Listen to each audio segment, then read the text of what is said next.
Assalamualaikum warahmatullahi wabarakatuh. Perkenalkan, kami dari kelompok 4 ingin menjelaskan hasil dari diskusi kami tentang internal growth rate dan sustainable growth rate pada PT Unicharm Indonesia dan Ultra Jalmik tahun 2020 yang disusun oleh Khalifatus Saniyah NPM 19 10 10 3027, Nur Silmi Susanti NPM 19 10 10 30 34, Muhammad Fahrul Raihan NPM 19 10 10 30 77, dan Novi Sintia Dewi NPM 19 10 10 30 87.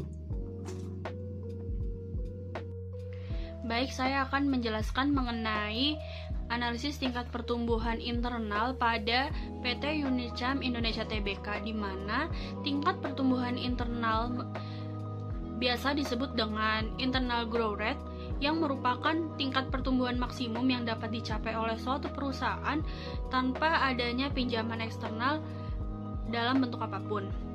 Nah, internal growth rate sendiri dapat dihitung menggunakan rumus internal growth rate sama dengan ROA dikali plowback ratio dibagi 1 dikurang ROA dikali plowback ratio, di mana ROA-nya sendiri merupakan suatu ukuran keuntungan untuk setiap satuan mata uang dari aktiva.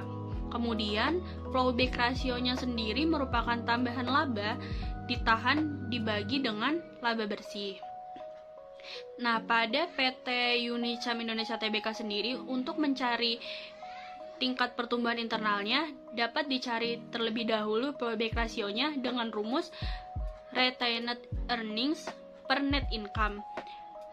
Retained earnings dengan nilai 311.682 dibagi 8.433.933 dengan hasil 0,0369. Kemudian internal growth rate-nya sendiri dengan rumus yang sudah dijelaskan sebelumnya, yaitu ROA dikali plowback ratio dibagi 1 dikurang ROA dikali plowback ratio, dengan nilai ROA-nya 0,04 dikali plowback ratio yang sudah didapatkan tadi 0,0369 dibagi 1 dikurang 0,04 dikali 0,0369 dengan hasil internal growth rate 14,7%. Nilai pertumbuhan internal menunjukkan bahwa pada tahun 2020 pada PT Unicharm Indonesia Tbk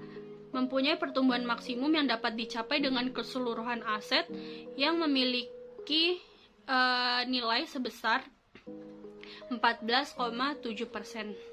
Tingkat pertumbuhan internal Ultra Jalmik pada tahun 2020, plowback ratio 1109,7 dibagi 1109,66 menghasilkan 0,0010.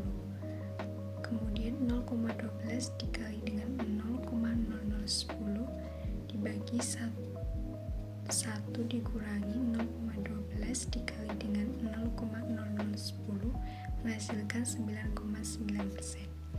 Nilai pertumbuhan internal pada Ultra Jalmik pada tahun 2020 menunjukkan bahwa pada tahun 2020 pertumbuhan maksimum yang dapat dicapai dengan keseluruhan aset yang dimiliki sebesar 9,9%.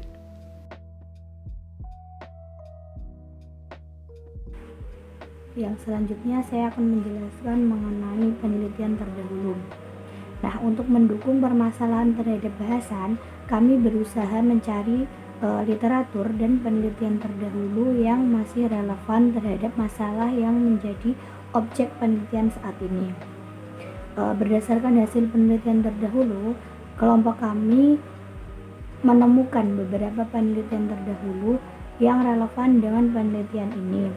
Adapun beberapa penelitian tersebut yaitu pengertian dari omset menurut Retno tahun 2017 menyatakan bahwasanya omset penjualan berpengaruh positif dan signifikan terhadap laba UKM catering di Surakarta. Kemudian aset menurut Retno tahun 2017 menyatakan bahwa aset tidak berpengaruh signifikan terhadap laba UKM catering di Surakarta. Lalu masuk pada sustainable growth rate yang terjadi di PT Ultra Jaya Milk. Rumus SGR sendiri adalah ROE dikali plowback ratio. Di sini ROE dari PT Ultra Jaya Milk adalah 0,23 dan plowback rasionya adalah 0,001. Jika dikalikan maka akan menghasilkan 23%. Nah, dari nilai tersebut menunjukkan bahwa pada tahun 2020 pertumbuhan maksimum pada PT Ultra Jaya Milk yang dapat dicapai tanpa menambah dana dari luar dengan seluruh ekuitasnya adalah 23%.